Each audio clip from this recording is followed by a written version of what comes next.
Let's get to the 19th Semiosis 101 episode on general Peircean semiotic theory for illustrators and designers.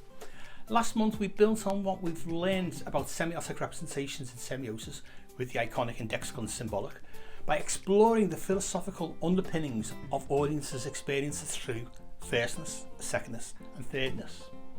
This week in around 10 minutes we will refocus on our audience again, semiotically speaking, and the three noisy bad habits designers should avoid: inappropriate colour use, visual clutter, unnecessary decoration.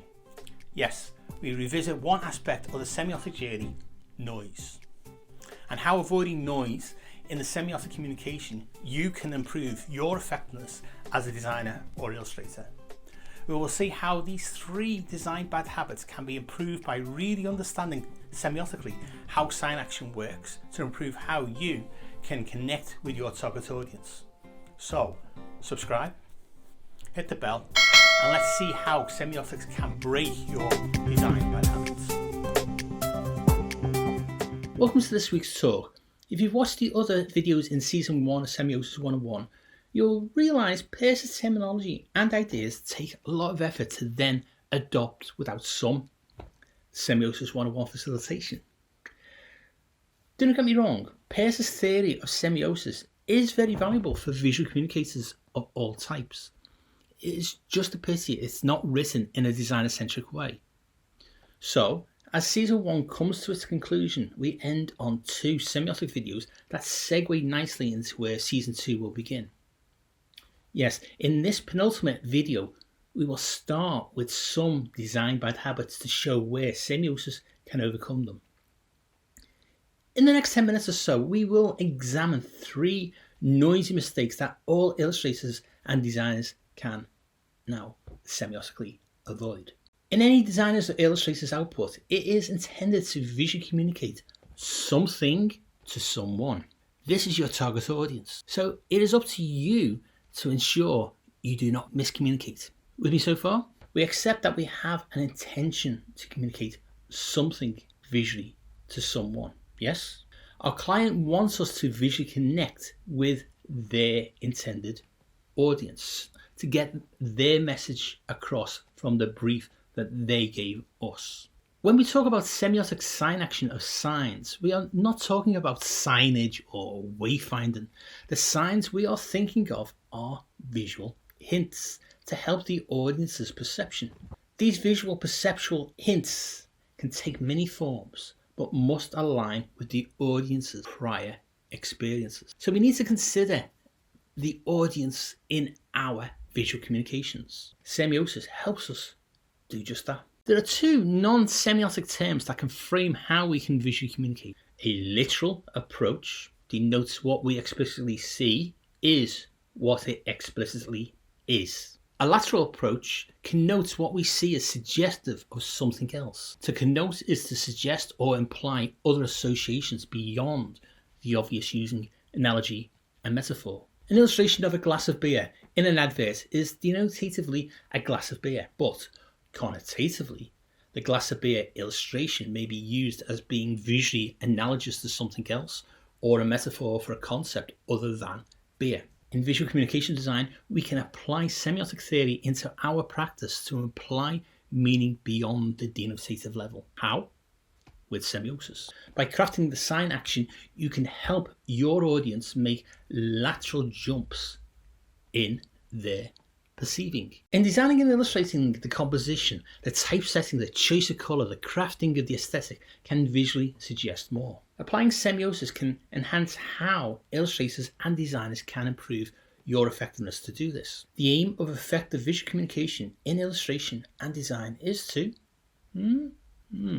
get noticed by the intended audience, be understood by that audience, be remembered by that audience. Design decisions can lead illustrators and designers to miscommunicate. There are too many variables to cover here, so we are only going to focus on three bad habits that can negatively add visual noise. Now, this visual noise gets in the way of effective visual communication, but with a basic application of semiosis thinking to your visual elements, then your communication can be enhanced.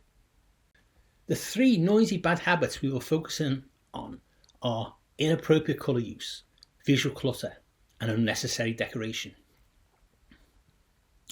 What is inappropriate about colour use? We can frame inappropriate use in many different ways, but we will just focus on how colours can be inappropriate to your target audience. Your colour choices can strengthen or kill your visual communication, as your colour choices are dependent on the psychology of how your audience perceives them. Colour choices have social cultural impacts. Semiosis involves the audience.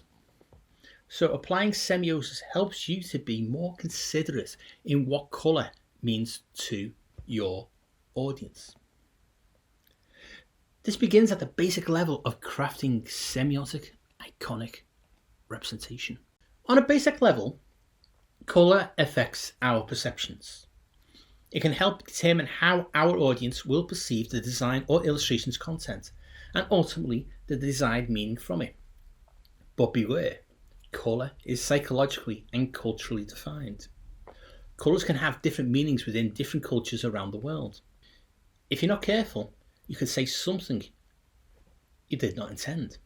Colour is excellent at defining a visual experience, stimulating liveliness and interest or calming the viewer. But some colours can prove problematic as their meanings within different cultures can be diverse. Green, for example, is associated with ecology and nature in the West. But in non-Western cultures, it can also mean corruption and infidelity. Your colour choices are basic semiotic science. Therefore, your colour choices affect how your audience will understand them. Our second noisy bad habit is visual clutter. We could just dismiss this as inappropriate composition choices. We're all guilty at times with adding too many visual elements, which then overpowers the attention of our audience. An overcrowded composition confuses the audience as to where to begin. Ask too much of your target audience and they will just switch off and move on to something else. Too long? Didn't read. We're not advocating a minimalist approach here, but like with an inappropriate colour, it is about facilitating the audience's perception of where to begin. In semiosis, the audience is key. It is their interpretation that we need to facilitate. So, through more careful crafting of the visual entry points to hook the audience in, visual clutter can be reduced to only what will semiotically retain their attention. We'll move to this facilitation very soon, but first let us focus on the final noisy bad habit, unnecessary decoration. The noisy bad habit of unnecessary decoration in a design or illustration is usually perpetrated by either listening too much to what the client likes, or by a lack of confidence in your own compositional choices. Now, personally, I avoid and resist the term visual design in favour of the more accurate term, visual communication design. Visual design is too lazy a term that leads to a reduction of what we do to just decoration or the aesthetic.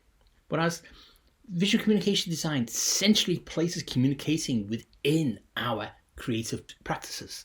The aesthetic is therefore an important hook to get the attention of our target audience. Now, these hooks' effectiveness can be enhanced with careful use of semiosis. The visual noise from inappropriate colour use, visual clutter, and unnecessary decoration reduces audience perception. So how can Peircean semiotic theory help designers and illustrators to improve your visual communication skills? How can semiosis reduce these three noisy bad habits to enhance our audience's perception and interpretation? Well, in semiosis sign action, how a designer or illustrator begins to visually represent things in their work impacts directly on the effectiveness of how the audience will perceive. Adding too many visual elements in the hope that some of them will do your visual communication work for you, and only focusing on an aesthetic for aesthetic's sake, both are counterproductive. How designers and illustrators can reduce these three noisy bad habits to improve the audience's perception is down to your choices of semiotic representation. Visual clutter and unnecessary decoration are two sides of the same noisy composition coin. This is why the semiotic determination flow in semiosis helps designers and illustrators to reduce visual noise and miscommunication.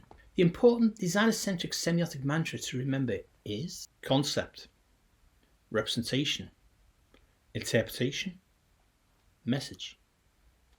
The concept is how designers and illustrators effectively communicate the important message in our client's brief. The representation is how you go beyond a denotative aesthetic level to semiotically craft effective visual hooks to connect with your audience.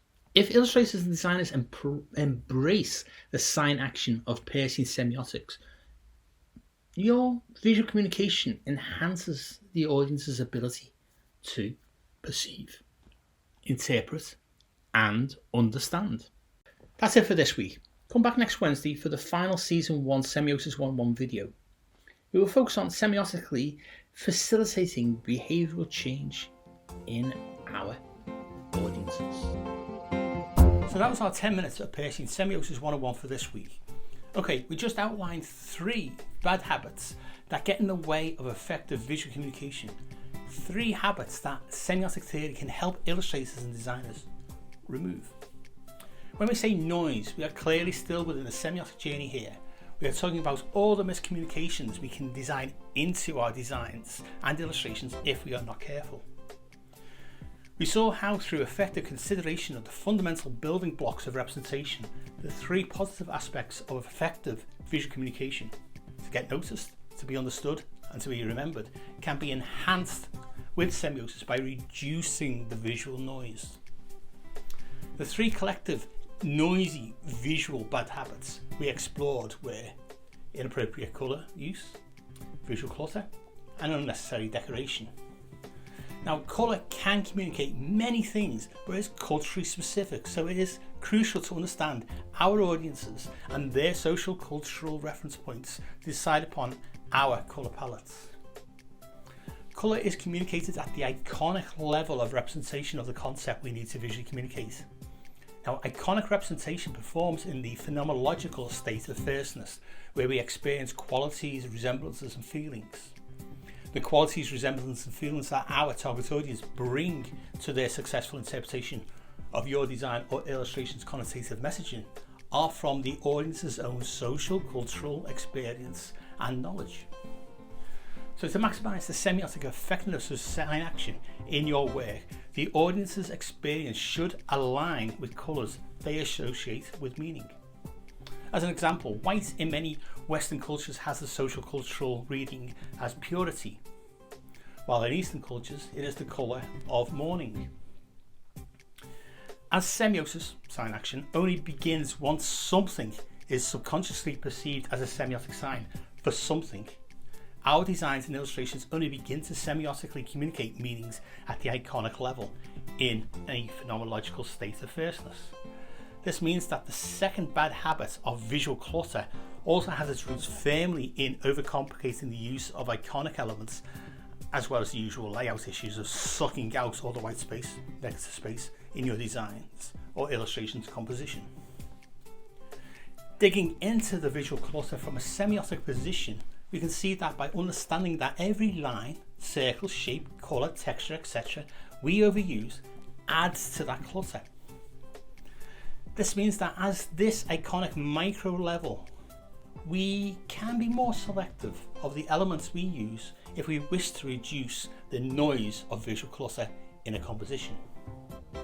Now finally, the last bad habit is unnecessary decoration, a close cousin to visual clutter. Semiotically, we only need enough detail for the sign action to begin working for us, semiotically conveying meaning in subtler and smarter ways. Decoration in all its bad habit guises is added by designers and illustrators, mostly in a desperate act to appeal to their target audience more. By giving the audience more of what you think they like is counterproductive in effective visual communication. As designers and illustrators, you need to put your compositions on a semiosis lean iconic diet. Discover insights into your audience's social cultural reference points and semiotically craft visual hooks into your visual communications. And next week we will continue this discussion with another semiotic triad, a set of 3, where we will explore 3 good semiotic habits that will change your designing or illustrating. That video will be the final video in Semiosis 101's first season of 20 videos. The following week, in the 21st video, we'll begin the second season of 20 semiotic videos. So ensure you subscribe. Hi! If you've watched these videos before, you probably know by now I'm Dave Wood, a design educator and researcher, a published design author, and I've worked commercially as both a freelance illustrator and graphic designer.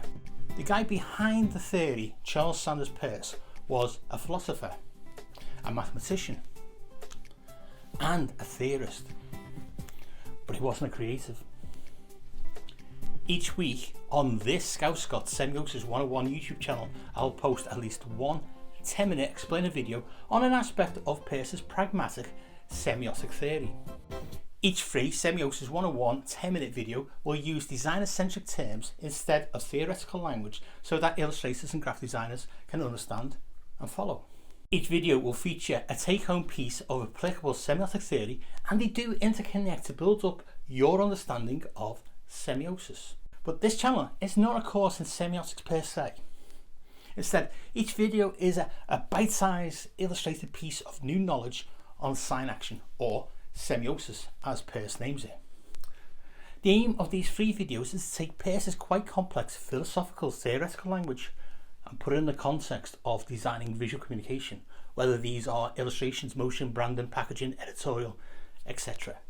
By subscribing to this Scouse-Scot Semiosis 101 YouTube channel, you will learn how Peirce's pragmatic semiotic theory of semiosis can help to enhance and improve how you visually communicate. I have many more Peircean semiotic topics to discuss, but I'd be interested in hearing about your semiotic ideas. Add a comment below. If you like this video, check out my other semiotic videos and consider liking and sharing those videos with others. The more we creatives discuss semiotic theory, the easier its application into our creative processes will be.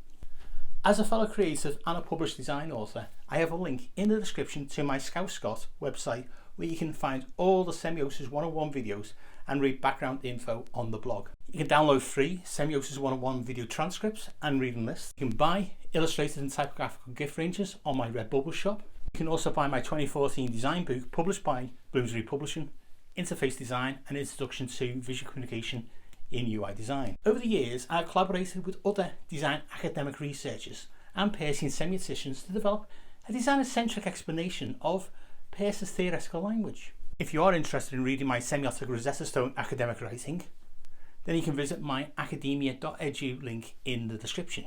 Any other books on Peircean semiotics or design I've mentioned in the videos are also listed in the description. Check them out too. Thanks for watching. Check out the other videos, like and share them with your friends, and hit the bell and subscribe buttons to be notified when next week's video is published. You can also follow Semiosis 101 on the socials for updates. It's Scouse_Scot on Instagram and Semiosis 101 on Twitter. See you all again next week for more Semiosis 101 to help illustrators and designers to enhance your visual communication skills.